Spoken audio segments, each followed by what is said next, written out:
여러분은 지구에서 이륙하여 달 근처의 우주선을 착륙시킵니다. 이제 고향 행성에서 거의 38만 킬로미터 떨어져 있어요. 그건 미국을 거의 100번 가로지를 수 있는 거리입니다. 이제 여러분은 우주선의 로보팔을 이용해서 거대한 망치와 끌을 꺼냅니다. 끌을 지구의 북극에 놓고 망치로 내려칩니다. 지구가 달걀처럼 갈라졌어요. 이제 보이네요. 또 다른 행성이에요. 이것은 테이아입니다. 마치 달걀 속의 노른자처럼 우리 지구 안에 숨어 있어요. 어떻게 이것이 여기에 있게 되었는지를 알아보려면 45억 년 전으로 거슬러 올라가야 합니다. 이 아름다운 성우는 곧 우리의 태양계가 될 거예요. 색색의 먼지와 다양한 우주잔해가 서서히 공동의 중심 쪽으로 다가오고 있습니다. 곧 이 조각난 파편의 퍼즐은 너무 무겁고 밀도가 높아집니다. 거대한 덩어리 내부의 온도가 상승하고 있어요. 곧 기온이 너무 높아져서 핵 연쇄 반응을 유발합니다. 잠시 후 쾅! 폭발이 너무나 강력해서 충격파가 어두운 우주 공간으로 멀리 퍼져나갑니다. 이 폭발로 인한 눈부신 섬광은 우리 은하의 반대편에서도 볼 수 있어요. 먼지가 조금 걷히면 폭발의 중심에서 밝은 빛이 여전히 빛나고 있다는 것을 볼 수 있습니다. 새로 태어난 이 별은 태양입니다. 그 무게가 33만 3천 개의 지구만큼이나 나가죠. 만약 태양이 양동이라면 그것을 채우기 위해 130만 개의 지구 크기의 행성이 필요할 거예요. 여러분은 태양으로부터 1억 5천만 킬로미터 떨어진 곳에 있는 작은 물체에 관심이 있습니다. 이 돌과 뜨거운 용암으로 된 덩어리가 지구입니다. 현재 용암의 바다가 점차 식으면서 지구는 핵을 형성하고 있는 중이에요. 하지만 태양이 탄생한 지 몇 천만 년 지난 후 이상한 물체가 지구를 향해 돌진하는 것이 보입니다. 테이아예요. 이 작은 행성은 지구와 거의 같은 시기에 태어났습니다. 그리고 지금 그것은 엄청난 속도로 미친 듯이 나선형 궤도로 이동하고 있어요. 과학자들은 테이아를 목성과 금성이 가지고 놀던 공에 비유합니다. 금성이 테이아를 잡아당기고 목성이 다시 그것을 잡아당깁니다. 하지만 태양은 전체 태양계 질량의 99.8%를 차지합니다. 그래서 규칙을 정하는 건 태양입니다. 태양은 테이아가 거의 지구와 같은 궤도로 움직이게 합니다. 그래서 둘은 옆에 나란히 놓일 때까지 서로 점점 가까워지게 됩니다. 테이아는 화성 크기이고 뉴욕에서 포르투갈에 이르는 대서양만큼 넓습니다. 충돌을 피할 수 없어요. 테이아는 거의 시속 14,500km의 속도로 지구를 향해 여행하고 있습니다. 음속보다 11배나 빠른 속도예요. 만약 더 작은 행성이 특정한 각도에서 지구와 충돌한다면 지구뿐만 아니라 테이아도 산산조각이 날 거예요. 이 충돌은 밝은 날에도 다른 행성에서 볼 수 있을 정도의 거대한 폭발을 일으킬 겁니다. 불타는 먼지와 잔해 말고는 아무것도 남지 않을 거예요. 비록 테이아가 지구를 살짝 스치기만 하더라도 지구에서 호주만한 크기의 덩어리가 떨어져 나올 거예요. 하지만 테이아와의 충돌은 완벽한 45도 각도로 발생합니다. 엄청난 속도로 지구를 강타합니다. 폭발은 말 그대로 엄청난 양의 암석을 증발시킵니다. 그리고 충격파는 남은 잔해를 지구의 궤도로 보냅니다. 거대한 분화구가 충돌 지점에 형성되고 곧 끓는 용암으로 채워집니다. 테이아의 잔해와 분출된 지구의 파편들이 지구 궤도를 돌기 시작합니다. 한 버전에 따르면 이 조각들이 2개의 달을 형성했다고 합니다. 처음에 2개의 달은 함께 여행합니다. 하지만 어느 날 서로 너무 가까이 다가가서 충돌하면서 하나의 커다란 우주물체를 형성합니다. 또 다른 이론은 모든 파편이 테이아의 잔해에 의해 당겨지기 시작했다고 주장합니다. 얼마 후 현재 우리가 알고 있는 달을 형성했다는 거죠. 하지만 과거의 이 시점에서 달은 그저 붉게 달아오른 바위와 용암일 뿐이었어요. 이 각도에서 충돌은 지구를 약간 기울게 하고 자전을 가속화합니다. 우리가 서로 다른 계절과 24시간을 가지게 된 건 테이아 때문입니다. 지구에는 암석 지각판이 있어요. 지구의 지각을 구성하는 거대한 고체 조각들이죠. 테이아와의 충돌이 있은 후 지각판이 부서지고 쪼개지기 시작합니다.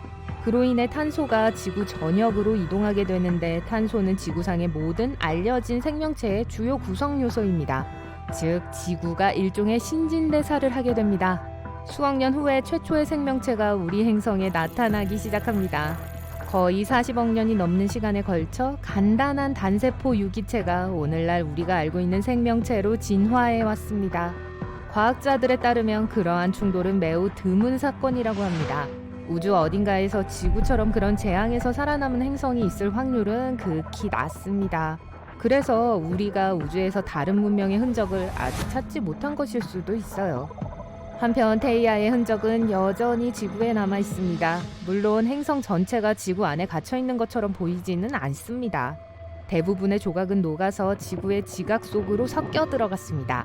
만약 지구의 가장 윗부분 층을 걷어낼 수 있다면 대륙 전체 크기에 달하는 2개의 거대한 용암 덩어리를 볼 수 있을 거예요. 아프리카와 태평양 바로 아래에 있습니다. 이것이 테이아의 흔적일 거라고 추측됩니다. 밀도가 다르기 때문에 지구의 멘틀과 섞이지 않았습니다. 마치 컵에 물과 기름을 섞는 것과 같아요. 기름은 항상 물 위로 떠오르며 그 위에 균일한 층을 만듭니다. 하지만 용암층을 표면으로 끌어올릴 수 있다면 에베레스트 산보다 100배나 더 높을 거예요. 테이아의 나머지 잔해는 달에 있을 수도 있습니다. 아폴로 우주선은 분석을 위해 많은 토양 샘플을 가져왔습니다. 과학자들은 달이 지구와 구조가 매우 비슷하다고 지구, 태양에서 세 번째 바위, 푸른 행성입니다. 아시죠? 지구의 대기는 약 78%의 질소, 21%의 산소, 1%의 아르곤, 수증기, 그리고 이산화탄소로 구성되어 있어서 모든 생물이 숨쉬기에 좋은 균형을 이루고 있어요. 토성, 수성 또는 태양계의 다른 천체들과 달리 지구의 날씨는 생명체가 존재하기에 완벽합니다. 이건 대륙권 덕분이에요. 대륙권은 지구에서 가장 밀도가 높은 부분이고 두께가 8에서 14.5km예요. 항상 우리의 날씨에 영향을 주고 생명체가 존재하고 수역을 가질 수 있는 적절한 조건을 확보하는 대기층입니다. 지구는 해야 할 일을 하며 태양 주위를 돌면서 궤도를 돌고 있습니다. 그러다 갑자기 금성과 화성이 몰려와 모든 걸 망쳐요. 불쌍한 지구를 내버려 두지 않습니다. 지구를 향해 움직이는 이 2개의 비교적 큰 천체는 지구의 끔찍한 결과를 가져올 거예요. 지구의 궤도 변화로부터 시작해서요. 태양계에 있는 행성의 궤도는 올바른 균형을 유지해야 모든 것이 엉망이 되지 않습니다. 그래서 만약 어떤 큰 물체가 지구에 접근한다면 지구는 궤도를 이탈할 거예요. 행성들은 서로를 중심으로 회전할 것이고 그러면 지구에 많은 자연재해가 발생할 겁니다. 또한 회전 타이밍에도 영향을 미쳐 회전 속도가 느려질 수 있어요. 하루가 길어질 거예요. 낮에 활동하는 동물들은 생체 시계를 재조정해야 합니다. 야행성 동물들도 긴 밤에 대처하는 방법을 알아내야 해요.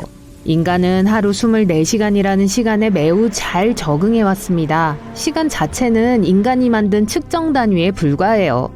우리는 잠을 못 이루고 길어진 하루에 적응하는 데 어려움을 겪을 거예요. 해양 동물들은 바다 주위로 이동하기 위해 자연 해류에 의존합니다. 화성과 금성이 끼어드는 바람에 이 동물들도 또한 새로운 길을 찾아야 합니다. 계절마다 다른 곳으로 이주하는 새들도 혼란스러워하고 어떻게 해야 할지 모를 거예요. 전반적으로 지구의 온도는 상승하고 대규모 폭염과 영구적인 기후변화가 일어납니다. 이로 인해 더위가 큰 문제가 됩니다. 급격한 기온 상승은 모든 것을 척박한 사막으로 만들 거예요. 특히 금성 때문에 1년 내내 여름이 될 거예요. 지구의 대부분이 말라붙어 농작물을 재배하기에 적합하지 않을 겁니다. 금성은 뜨거워요. 정말 뜨거워요.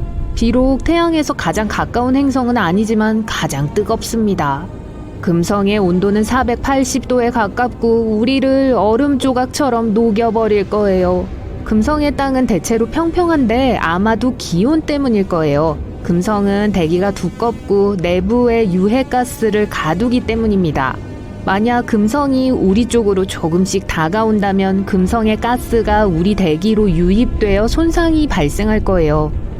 화성, 우리가 아는 붉은 행성은 매우 춥습니다. 만약 화성이 지구 주위를 회전하기 시작해도 그건 변하지 않을 거예요. 또한 우리 태양계에서 가장 큰 휴화산이 있는 곳이기도 하고 에베레스트 산은 그에 비하면 작은 언덕에 불과해요. 그 화산은 너무 불안정해서 어느 날 잠에서 깨어나 용암을 분출할지도 모릅니다. 화성은 대기가 매우 희박해서 춥습니다. 중력은 지구와 꽤 비슷해요. 매우 춥고 이산화탄소로 덮인 극지방에 만년설이 있습니다. 수성도 마찬가지예요. 일출과 일몰 사이에 적절한 지점에서 숨을 참을 수 있을 만큼만 버틸 수 있을 거예요. 서로를 공전하는 세 개의 행성은 결국 충돌할 겁니다. 그저 시간 문제죠. 그리고 달은 마치 벽에 붙어있는 파리처럼 보잘것없어서 결국 궤도에서 밀려나 버리고 다른 행성의 궤도에 갇히게 될 거예요. 더 심각한 경우에는 두 행성 중 하나와 충돌할 거예요. 지구는 전에 없이 극심한 해일을 겪을 겁니다. 지구를 돌고 있는 두 개의 새로운 행성은 큰 불균형을 일으켜서 중력이 통제 불능으로 변화하게 만들 거예요. 해일은 매번 이전의 해일보다 더 커져서 육지를 뒤덮을 거예요. 바다에 흩어져 있는 많은 작은 섬들이 완전히 물에 잠길 겁니다. 해안 도시와 마을도 물고기들 차지가 될 거예요. 일반적으로 평평한 나라들은 이동하기 위해 보트가 필요할 거예요. 댐과 제방만으로는 물이 들어오는 것을 막을 수 없습니다. 모든 사람들은 홍수를 피하기 위해 더 높은 곳으로 이동해야 해요. 기후가 점점 더워지면서 북극 만년설은 무더운 여름날 아이스크림처럼 녹아서 수위가 높아질 거예요. 몇 달 안에 북극 전체가 물만 남게 될 거예요. 하지만 그게 다가 아니에요.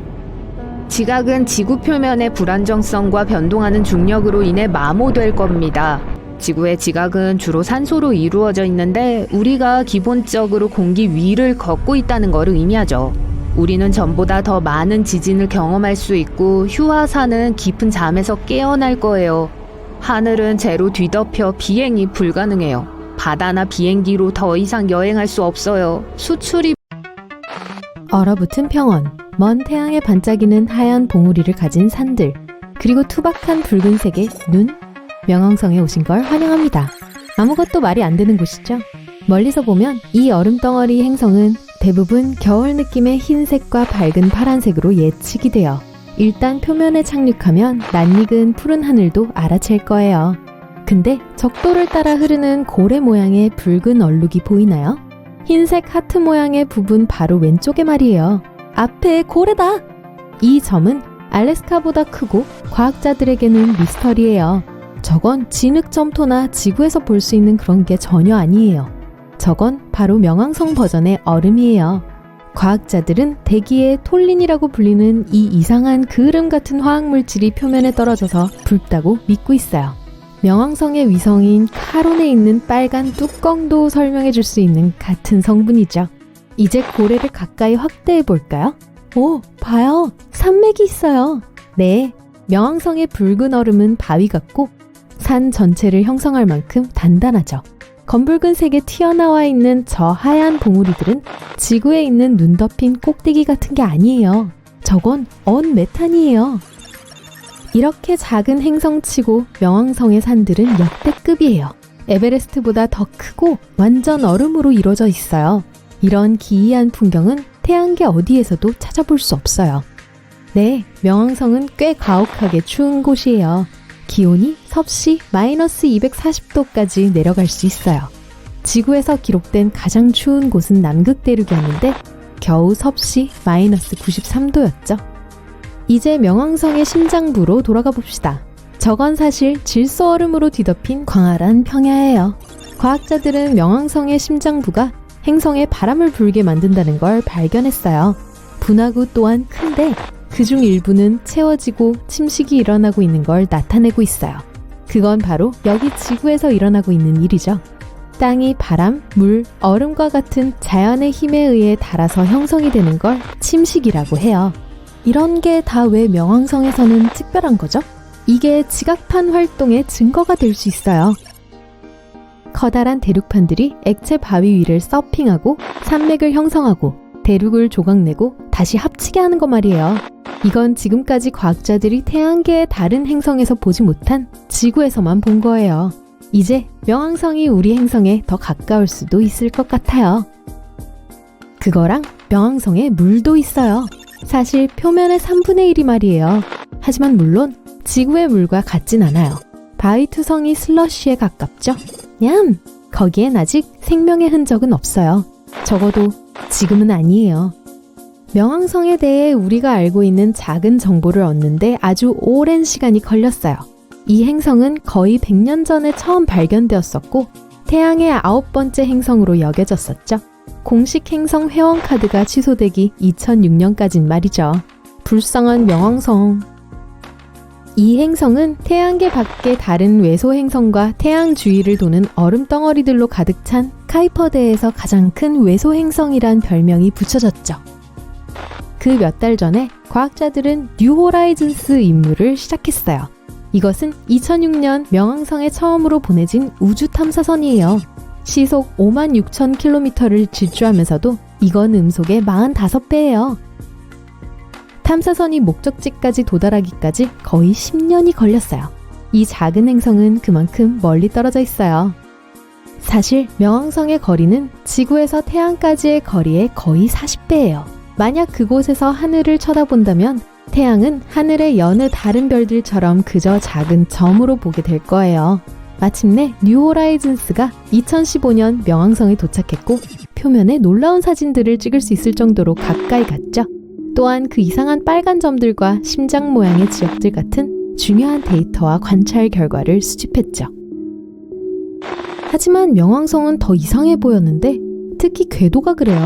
대부분의 다른 행성들은 태양을 중심에 가까이 두고 거의 완벽한 원을 그리며 태양 주위를 돌아요. 태양은 명왕성 궤도 중심에 전혀 가까이 있지 않아요. 그리고 궤도가 너무 늘어져 있어서 명왕성이 가끔 해왕성의 경로로 건너가 푸른 가스산 거대 행성보다 태양에 더 가까워져요. 아폴로 임무가 시작되었을 때 달에서 돌아온 우주 비행사들은 달 먼지, 위성 표면의 많은 부분을 덮고 있는 회색 모래 같은 먼지가 화약과 같은 냄새를 풍기고 화약 맛이 났다고 주장했습니다. 네, 정말로 맛을 봤어요. 하지만 달 먼지를 이루고 있는 물질은 화약과는 전혀 달라요. 그 성분의 약 절반은 운석과의 충돌로 생긴 이산화규소 유리입니다. 운석은 믿을 수 없는 속도로 달의 표면에 충돌했어요. 우와! 높은 온도는 표토를 유리로 융합시키고 그 충격은 곧바로 그것을 산산조각 내 회색에 잘 떨어지지 않는 먼지를 만듭니다. 달먼지의 나머지 성분은 철, 칼슘, 마그네슘과 같은 미네랄인 반면 구식 화약은 주로 초석, 숯, 그리고 유황으로 구성되어 있어요. 다시 말해서 달먼지는 화약 냄새가 날 수 없지만 그런 냄새가 나요. 게다가 우주 비행사들이 달먼지 샘플을 지구로 가져왔을 때는 냄새가 전혀 남아있지 않았습니다. 한 가지 설명은 달이 어떤 면에서는 사하라 사막과 같은 지구의 모래사막과 비슷하다는 것입니다. 매우 건조하죠. 사막에서 공기 냄새를 맡으면 아무 냄새도 나지 않아요. 하지만 사막에서 비를 맞으면 그 습기는 이전에 마른 모래 속에 갇혀있던 모든 종류의 냄새를 땅으로부터 불러일으킵니다. 달먼지의 경우도 유사할 수 있어요. 달 표면에서는 냄새가 전혀 나지 않아요. 우주 비행사들이 우주복을 입은 채 냄새를 맡을 수 있었던 것도 아니죠. 하지만 착륙 모듈 안에 들어갔을 때 먼지가 공기 중의 습기와 접촉하면서 이상한 냄새를 발산하기 시작했습니다. 또 다른 이유는 태양풍에 대한 달먼지의 반응일 수 있습니다. 태양에서 온 이온화된 입자들이 달의 맨표면에 충돌하여 그곳에 머물러요. 달은 이온으로부터 스스로를 보호할 수 있는 두꺼운 대기가 없기 때문에 이온 입자들은 자유롭게 표면으로 이동해요. 이온 입자들은 매우 가벼워서 날아갈 수 있고 약간 건드리기만 해도 증발할 수 있습니다. 그리고 우주 비행사들이 달먼지 샘플을 착륙 모듈로 가져갔을 때 그 입자들이 움직이면서 특정한 냄새를 풍기기 시작할 수 있었어요. 이것은 또한 샘플이 지구로 돌아왔을 때 냄새를 유지하지 못한 이유를 설명할 수도 있습니다. 입자들이 너무 가볍기 때문에 이미 착륙 모듈에서 샘플로부터 날아갔을 수도 있고 밀폐된 용기에 넣었을 때 이온이 거의 남아있지 않거나 전혀 남아있지 않았어요. 또 다른 설명은 밀폐된 용기들이 사실 완전 밀폐가 아니었다는 거예요. 달먼지는 기본적으로 매우 날카로운 가장자리를 가진 매우 작은 결정체입니다. 예기치 않게 밀폐 용기에 작은 흠집을 내어 공기와 습기를 들여보냈고 그래서 이온화된 입자들이 용기 밖으로 새어나갔어요. 과학자들은 달의 특성에 대한 모든 것을 알아내기 위해 달 표면의 달먼지를 연구해야 한다고 믿고 있어요. 달 표면에 떨어진 소행성에 의해 만들어진 수십만 개의 분화구가 있지만 그중 하나는 많은 관심을 끌었습니다. 그것은 단지 충돌 분화구가 아니라 동굴 시스템의 입구처럼 보이는 튜브라는 것이 밝혀졌어요. 과학자들은 밑에 빈 공간이 있다는 것을 암시하는 특정한 메아리 패턴도 발견했어요. 구멍 근처의 몇 군데에서 더 많은 메아리 패턴을 발견했고 그곳에 더 많은 달 튜브가 있을 수도 있습니다. 하지만 이 큰 튜브 안에는 축구장 전체가 들어갈 수 있을 정도예요. 연구원들은 지표면 아래에 지질학적으로 경이로운 땅이 있을 수 있다고 믿고 있습니다. 그곳은 달에 착륙하는 우주비행사들을 위한 좋은 피난처가 될 수도 있고 심지어 달 식민지를 위한 근거지가 될 수도 있어요. 달의 조건 때문에 아무도 달에 3일 이상 머문 적이 없습니다. 큰 기온 차이, 낮은 대기, 표면의 생명체를 방사선이나 태양풍으로부터 보호할 자기장이 없어요. 우주비행사들은 우주복을 입습니다. 우주복은 오랜 시간 동안 보호할 수는 없지만 용암 동굴은 할 수 있습니다. 용암 흐름이 식으면 단단한 지각이 되고 나중에 두꺼워지고 그 용암 위에 지붕을 만들어요. 계속 흐르지만 언젠가 멈추면 동굴이 비게 되고 그렇게 해서 빈 튜브가 나타나죠. 지구에도 용암 동굴이 있지만 달에서 발견된 것만큼 크지는 않습니다. 1178년 영국에서 적어도 5명의 사람들이 다리 위쪽 끝에서 2개로